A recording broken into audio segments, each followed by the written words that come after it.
going on? Hey, my name is Russell Cunningham. I do full-time residential maintenance for a lot of properties in the Pacific Beach and La Jolla and also Claremont area of San Diego. I've been in this line of work for 6 years off and on, but I've been in it steadily for almost the past 3 years. This is my Veto Pro Pac TP-XL, and I have to say, after going through numerous bags, I had originally the 15-inch pack out toe, the 20-inch pack out toe, and then the Veto Pro Pac OT LC. And then I just found myself carrying around like 55, 60-pound bags, and it was just literally killing me. The only reason I bought this bag is I live in San Diego, and my family lives in Georgia. So when I go to visit, I bring all my stuff, and I end up doing a lot of work around my grandparents' house. So the only reason I bought this bag was to travel to Georgia with it and have a smaller bag. And then when I got back, it just automatically became my day-to-day bag, and is by far my favorite bag I've ever had. You know, tool storage is always kind of like this pipe dream, you know? It's a constant pursuit of the most efficient and best setup. But with this bag, I really do feel like I've found that, especially for what I do day in, day out. Of course, I have other bags that complement this one and supplement this one, but for all intents and purposes, if I bring this bag in, unless I need one of my power tools, I'd be able to say I'd be able to knock out 90% of what I do on a regular basis. I will preface this by saying that the large scope of work that I do is primarily plumbing, which is also, I would say, my strongest suit, followed by light electrical, and then whoever knows. Like today, I was doing demo and laying some subfloor. But yeah, we'll start on the bag from the outside, then we'll work our way in. Right here, I have this Stabila Pocket Pro. It's magnetic, and it just clips into one of the several tape measure loops that they have on these Veto bags, which are really nice. You know, they're riveted in, and you got this nice leather, which I appreciate. Coming right along, this I recently picked this up. This is the Makita XDT 19. So overseas, I guess this would be the TD 172. And I have to say, this is by far my favorite impact driver. The trigger, just the tension and the spring, and just how light and smooth the trigger is, really does make it next level. I will say my second favorite impact, which I carried in the same bag for a long time, was the M12 Surge. I just really do appreciate how you're really able to finesse smaller and larger fasteners with the hydraulic drive. It's just far smoother. But I also found myself, if I only had my M12 Surge and say I had to mount a TV or something, that's kind of where it lacked. You know, it's driving larger, you know, lag bolt type fasteners, 1/4 inch, 3/8. You know, it really kind of anything below it works great. 3-inch deck screws all day, but when you start to hit those 1/4 inch, 5/16, and 3/8 lag bolts, that's where it kind of falls behind. I have the tape loop. I usually just keep a couple rolls of Teflon tape, some electrical tape, and then cold chisel. I believe this is a punch. If I can get it out. Yeah, that'd just be a center punch, followed by my Coast pin light. This is the Coast HP3R, by far my favorite pin light I've ever owned. It's USB Type-C rechargeable, and it is bright. I want to say it's 450 or 500 lumens on max. It has 2 different settings. Love this guy. I also keep an assortment of 6-inch bits. That's kind of my thing. I'm real big on 6-inch bits or 6-inch bit holders. With that being said, this is by far my favorite bit holder, this Milwaukee one that locks.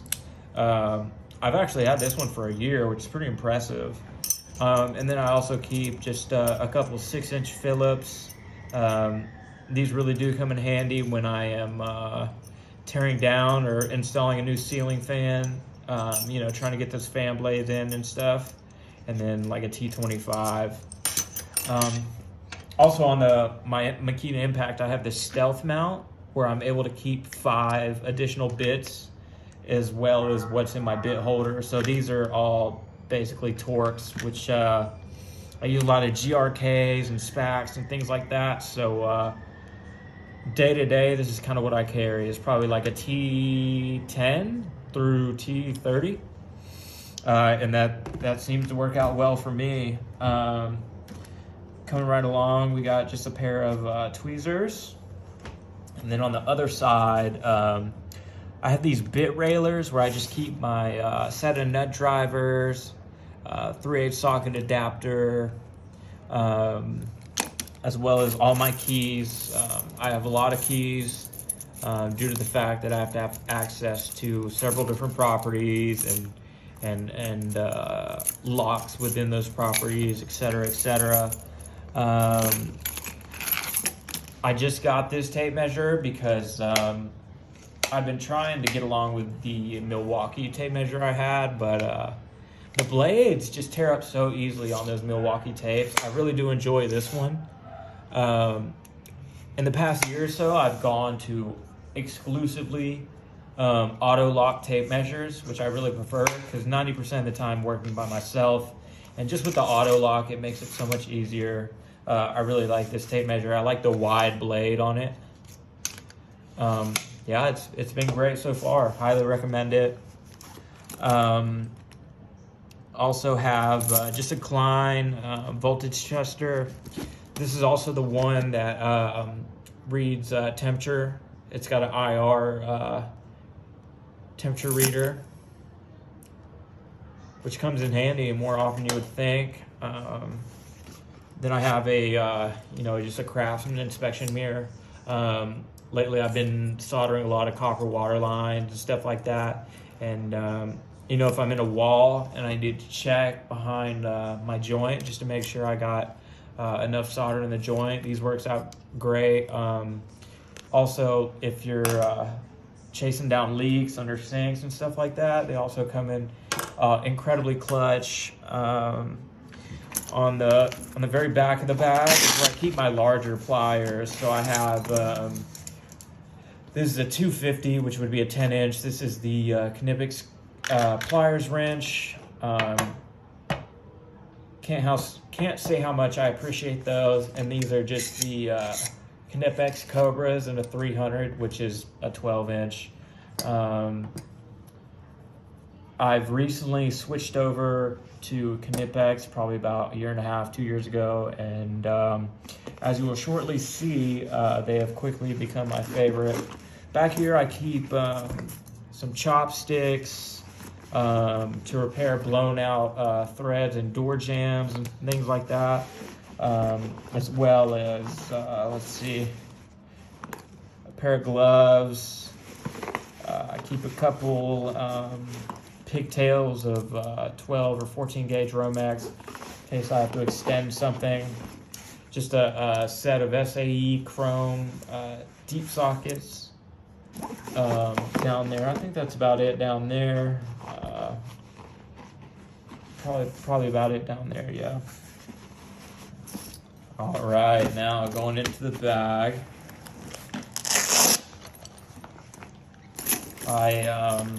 In this top flap, I primarily keep just spare parts, like I keep this bag with a couple Wagos, which I'm not real fond of. They do come in clutch.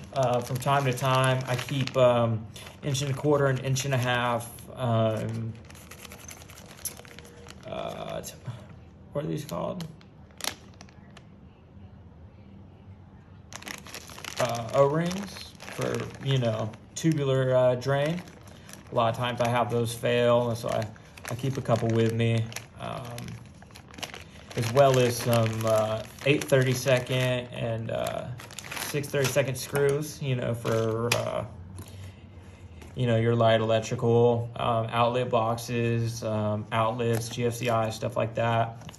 Right here I got my Milwaukee Fastback, as well as a pin punch and a snap-on, I believe it's a center punch, 1/8 of an inch. Down in here I also have a Zippo lighter in case I have to burn something. And down here I keep a full 4-piece channel lock pick set with a straight awl. You got your what would this be? This hook pick, a 90-degree pick, and then let's see what else. Just an offset pick and carpenter's pencil.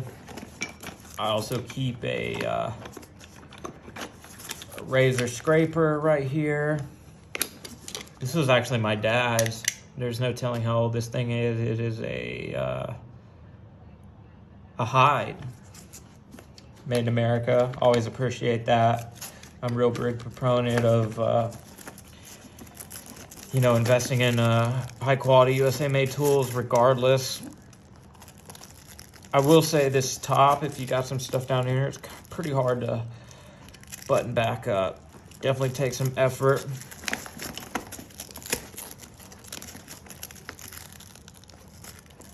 As seen by me struggling right now.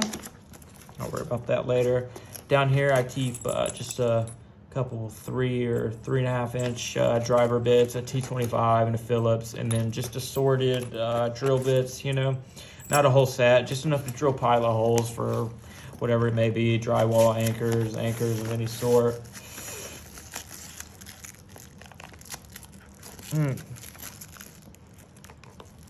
Come on, motherfucker. Sometimes I gotta use a pair of pliers. Speaking of pliers,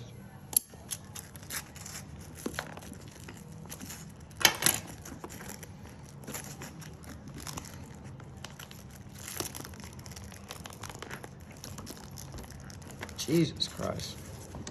Speaking of pliers, these are the Knipex Cobra 180s. These are literally, this combination right here, these are my two, I would say, most used tools day to day. So that'd be the Knipex Cobra and the 180, which would be like 7.5 or 7.25 inches, I'm not real sure. And then the Knipex plier wrenches, also in a 180, which would, like I said, be a 7.25, 7.5. Yeah, by far my two most used tools day to day. Coming right along, I have these are the Snap-on LN46 ACS. These are the long nose slip joint pliers with the triple joint. And man, I cannot tell you how many times I've been incorrectly using a pair of long nose, needle nose pliers.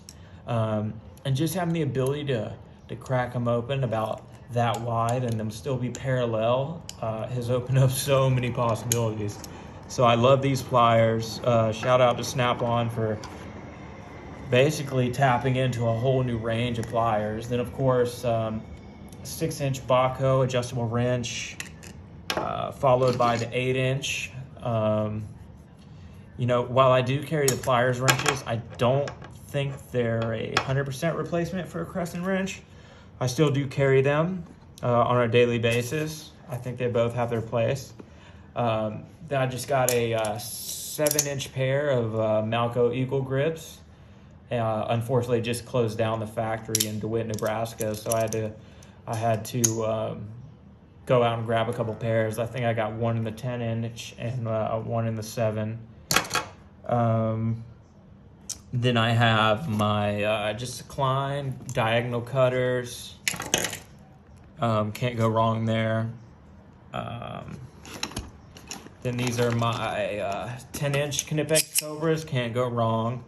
I would say if you're trying to get into some Cobras and you're torn between the 180s and the 250s. I would personally say if you were to only have one, get the 250s, but if you're going to get both, I would for sure say get the 180s and the 250s, because I find that I use the 180s far more than the 250s.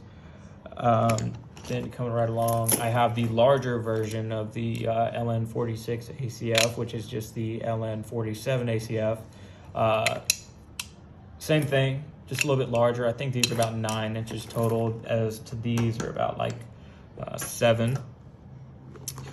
Then I just have a pair of Knipex needle nose pliers with the cutters. I really do like these because, as opposed to most of your long nose needle nose pliers, the profile on these is just far thinner.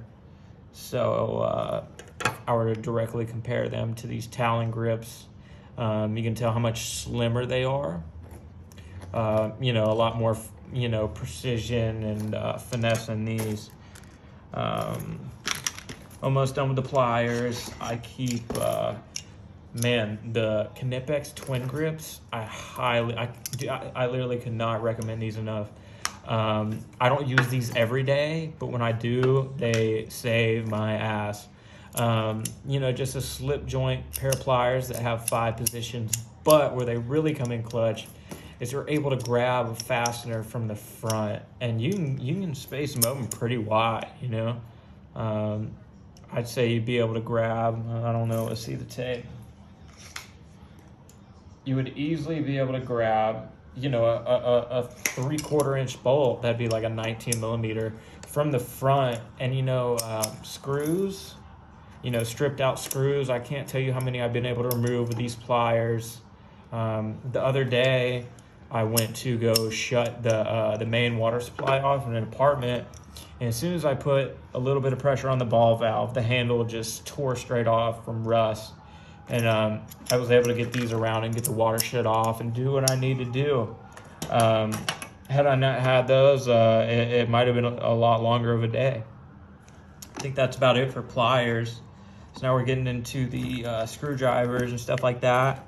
This is a Blue Point, just a pickup magnet. I want to say they rated this one at 10 pounds. I do know that I have like an 18-inch Mac ratchet, and I was able to pick it up off the ground with this. So 10 pounds, I'm not real sure, but it for sure can pick up a significant amount of weight. Then I just have my my main Phillips No. 2 screwdriver. This is a Western Forge USA Craftsman. I'm not a really big fan of like your 4-inch shank screwdrivers.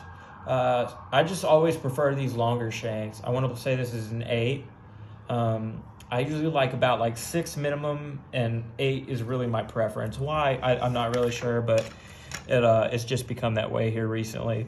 And then coming along with screwdrivers, I just recently got into PB Swiss, and this is the PB Swiss 6.5 millimeters. So I want to say it's almost equivalent to a 1/4 inch, but I don't know if you could see that. It's very similar to this Klein. This is an insulated Klein 1/4 inch, as to where instead of having that constant taper to the end, they square the tip off at the end, you know, because the slotted, you know, fasteners, you know, they don't have that contour going all the way down. The actual screw heads are cut out to something flat like this. And this is by far my favorite screwdriver for taking apart face plates. And they just fit so perfectly. I'm literally hold a face plate, a screw. Let me see if I can find one real quick.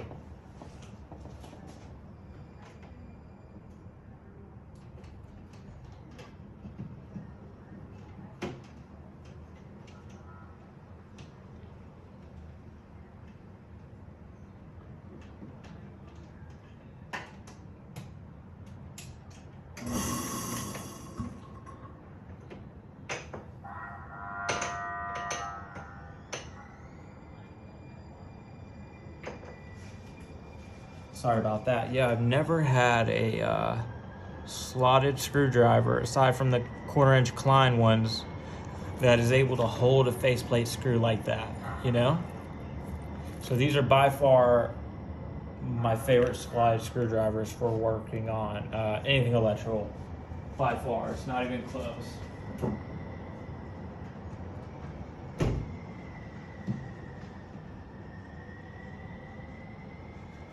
And this one's also with the longer shaft. I want to say this has a 7-inch shaft. Coming right along, this is the Klein ratcheting screwdriver, and I have to be honest, man, I'm not a big fan of multi-bit screwdrivers in general, much less ratcheting. You know, it's been in here, but very rarely do I use it, and honestly, I will probably either give it to a buddy of mine or take it out of the bag, because it's pretty girthy. It takes up considerable amount of space. You know, I'm more proprietary screwdriver. Coming along this side, this is just my it's my Stanley Fat Max chisel that I had to go and get 3 stitches about a month ago because I stabbed myself with it. I sharpened them on a whetstone, and as soon as it slipped and hit my hand, I knew it was going to be all bad. That's why I keep this electrical tape over it so it doesn't tear up my bag. Then I have this insulated Wera, however you want to say it, interchangeable blade screwdriver. You know, all the insulated blades and insulated handle. Right now I have like a Posi Drive 2 on it because I run into those sometimes working on like cabinetry hardware and things like that. I have the whole set. I got a really good deal on it. I found it at a pawn shop. I think it was like 2 handles and 16 drivers, and I think I paid like $40 for it. I think it was like $100 set, so couldn't say no. Then by far my favorite electrical screwdriver for working on outlets and GFCIs and things like that is just this Vera, I want to say it's a 6-inch shaft, but it's just a #1 square, you know, for hooking up outlets and things like that. Then I have these are by far, not even close, my favorite wire strippers. These are the Knipex Forge wire strippers without the comfort grip handles. And just the cutters, the shear style cutter on them it just cuts through copper wire like butter.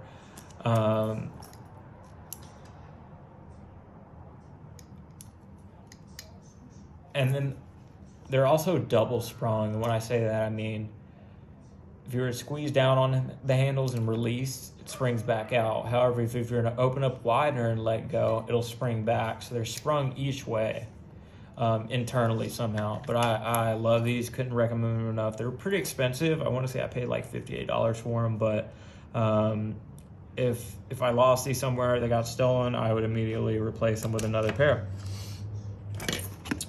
You know, just a Milwaukee demolition driver. Everyone has to have one of these, and you know, just doing demo, beating on stuff. You know, I've banged on it a couple times here and there. It's seen some use, and yeah, still trucking right along. Then I have this Klein 7-in-1 impact rated nut driver. I almost exclusively use this for tightening up hose clamps on like fern coves or no hubs and stuff like that. You know, that's kind of why the 5/16 is almost permanently on there. However, if I'm crawling under a crawl space and I'm gonna do some fern coves or some no hubs, and I'm not quite sure what size the nut is on the hose clamp, I'll just take this with me. It is pretty heavy, it's kind of bulky, but you know, I do appreciate it. Then this is my second favorite 3/8 ratchet. It's just a Snap-on FL80, was just their long handle version. And I actually was trying to lube it up, and I stripped the screw off in the ratchet body itself. I reached out to Snap-on, and they literally just sent me a brand new one. So that's also a contributing factor to why it lives in my day-to-day box, or tool bag rather, because, you know, if I damage it or break it, it really wouldn't be too big of a loss for me because they've already had it replaced. So it's basically a free ratchet. So yeah, that's I will say I do prefer the Mac Axis ratchets over the Snap-on here recently. Like this one, this is my favorite 1/4" drive ratchet. This is the Mac Axis standard 1/4" length 9-tooth mechanism. They're just so smooth. I originally got the 3/8 Mac Axis ratchet, and I guess it had been sitting on the truck for a while, because when I left and I was playing with it, I was really unimpressed until I got home and I opened it up and I threw some super lube in there, and then it was instantly the smoothest and the nicest ratchet I've literally ever owned. So no, I have one now in 1/4 drive, 3/8, and I have a big 1/2", like an 18-inch ratchet. It's pretty ridiculous, but I had to get it. Continuing along, I also keep an air tag in this bag just in case it gets stolen. You know, this is how I make my living, and you know, I would be livid if something were to ever happen to all these tools in this bag. You know, they just mean so much to me. Then coming right along, this is the Wera. I want to say this is a 3mm, like a terminal screwdriver. I use it for working on thermostats and stuff like that. For that, it works out great. It fits those screws perfectly.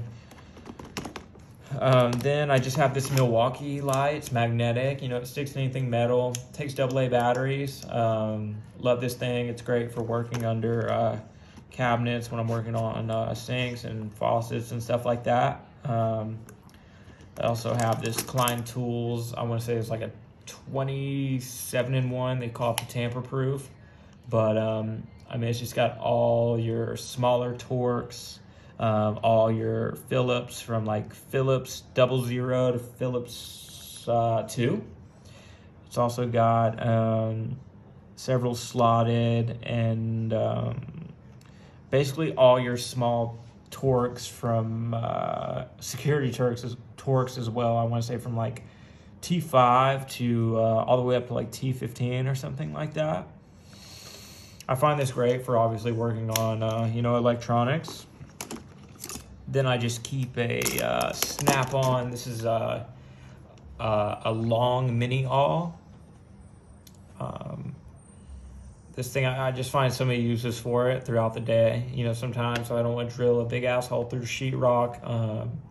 You know, I'll try and locate my stud, and then I'll poke through to make sure I'm hitting studs before I start drilling a bunch of big ass holes in people's walls. And for that, it works out great. And then I just have this older Klein 1/4" slide screwdriver that I actually shocked right here. I'm not sure if you can see that.